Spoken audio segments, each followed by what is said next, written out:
All right, here's our living environment regions, 13th video, biochemical reactions, and we're talking about exothermic versus endothermic in today's video. So let's go right to it. And before we begin, let's talk about the conservation of matter again. We talked about this in the last video. So with chemical reactions, and you hear about this all through high school, you're going to hear about this, and in college you'll hear about this, that matter can neither be created nor destroyed, that the mass does not change. Well, that's not exactly true. So let's talk about that for 1 second. All right, let's get the pen going here. We'll use blue. So yes, this is true for, we'll put a little parentheses here. This is good for chemical reactions. So in chemical reactions, which we're talking about reactions, matter can never be destroyed nor created, and the mass will not change, right? So for example, let's say we had a little scale here. Here's our scale, and let's say there's something on here, whatever it is, and it undergoes a chemical reaction. So let's just say this is 1 gram. In the chemical reaction, the mass won't change. It still will be 1 gram, even though it's a different substance. So now matter can be created or destroyed in nuclear reactions, which we'll talk about in later videos. In nuclear reactions, it's possible. It's definitely possible because mass can change. Mass can change in nuclear reactions. But we'll talk about that in other videos. Let's get back to exothermic and endothermic. And we know in chemical reactions, a substance, chemical substances, and we should get our pen going here. We'll talk about the yield sign. I'll just keep that up. So in chemical changes, chemical substances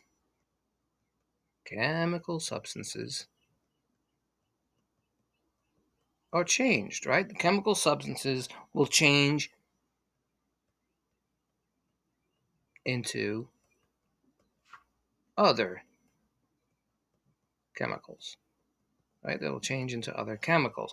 For example, and we'll use the chemical equations with the yield sign. Remember, that's the yield sign. So let's say we had a carbon, we had a carbon atom, and then we had a hydrogen, but we had 4 hydrogen atoms. And then we added it to O2, which is 2 oxygen molecules. We breathe in O2, and it will yield, if we put those together, it will yield carbon dioxide plus water, H2O, dihydrogen oxide. So this is, we talked about this in the last video, the reactant. This is the reactant. The reactant.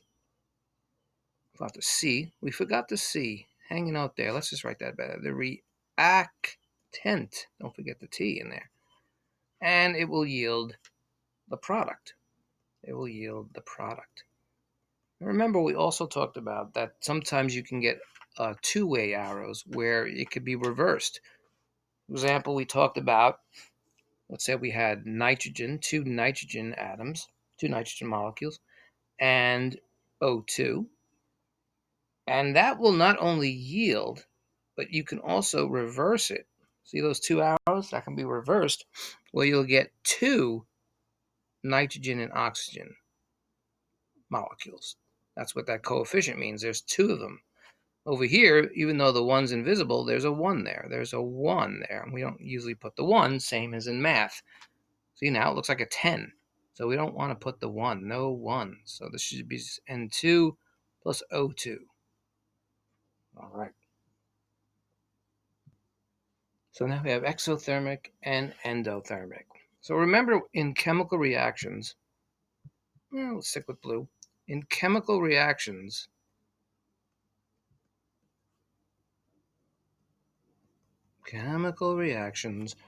always, very important to know, always involve, guess what? Energy. They always involve energy. There's always energy involved in chemical reactions. So let's look at exothermic. You can think of the X. When you think of X, think of exit. Exit. It's going out. That's what you can think of as exothermic. So it releases out energy. And it's going to releases energy as heat. Releases energy as heat. So think exothermic as out. The heat is going out. So in this chemical formula, we'll have a reactant, and I remembered the T this time. The reactant will yield a product plus heat. That's exothermic. Now in endothermic, it's the opposite. Endothermic, think of in, right? In endothermic. So in this case, we have the reactant plus heat is going to yield the product. So in other words, the heat goes on the other side. So exo, the heat is going out, whereas in endo, it's coming in. Here's our arrows coming in. Let's look at some examples of that. All right, get our blue here. So for endo, let's think of a ice cube. Right, here's an ice cube. Right, and so in endothermic, this is an example because the heat is coming in to the ice cube and it's melting. So that's endothermic. For exothermic, we can think of, well, let's get our pen there. Think of a flame. Try to draw somewhat of a flame. Let's get that yellow back in there. Think of a flame. The heat is coming out. The heat is coming out. That's exo. Ice cube, the heat is coming in because it's melting. And exo, the heat is coming out. Let's look at some other examples. All right, here's a good example. So which one is endothermic? Get our pen going again. Which one is endothermic? Well, Frosty over here, without his nose, we should put a nose on him. There we go, put a little smile on him too. So this is endothermic because the heat is coming in. So in other words, in endothermic, they're absorbs heat. And of course, what will happen to our little friend here? He'll melt. Now in exothermic, the heat is being released. The heat is coming out.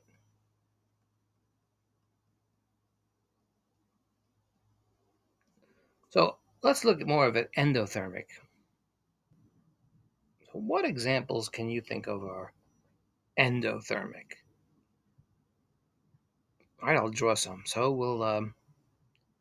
we can draw, let's say I'm drawing a pot here on the stove, and we have some eggs cooking on the stove. So cooking, let me change that pen color. Cooking is endothermic. Baking is endothermic, right? We need heat coming in for endothermic. So think of cooking and think of baking. And here's one, photosynthesis,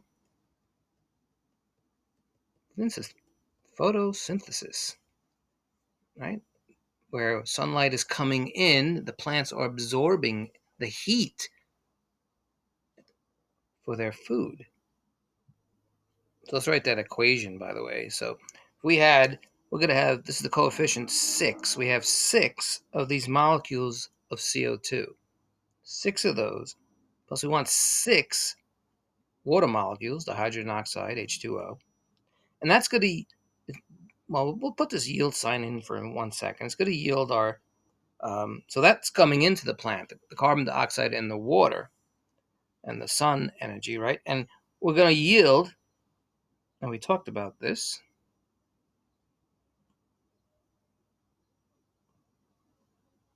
and here's our 6O2. So we're going to yield carbon, 6 carbon molecules, 12 hydrogen molecules, 6 oxygen molecules, plus 6 of O2 molecules, 6 of them. But we're not just saying it just yields this. We're saying it actually could be reversed. So we should see it more like this without that little thing there, because it's reversible. Remember, we're taking in this. as humans, and we release this, the carbon dioxide, where in plants they do it the other way around. All right, and let's look at exothermic now. All right, so endothermic we talked about, but exothermic, we talked about that also. So let's write it, exothermic.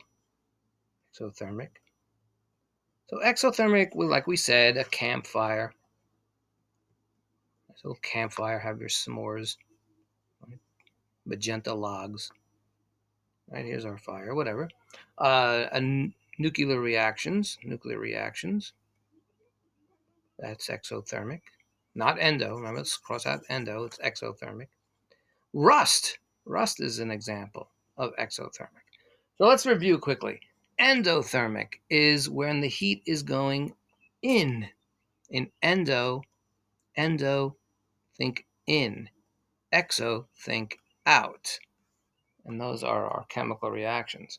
All right, we'll continue more on biological and chemical reactions and relaxtions, whatever that means, in the next video.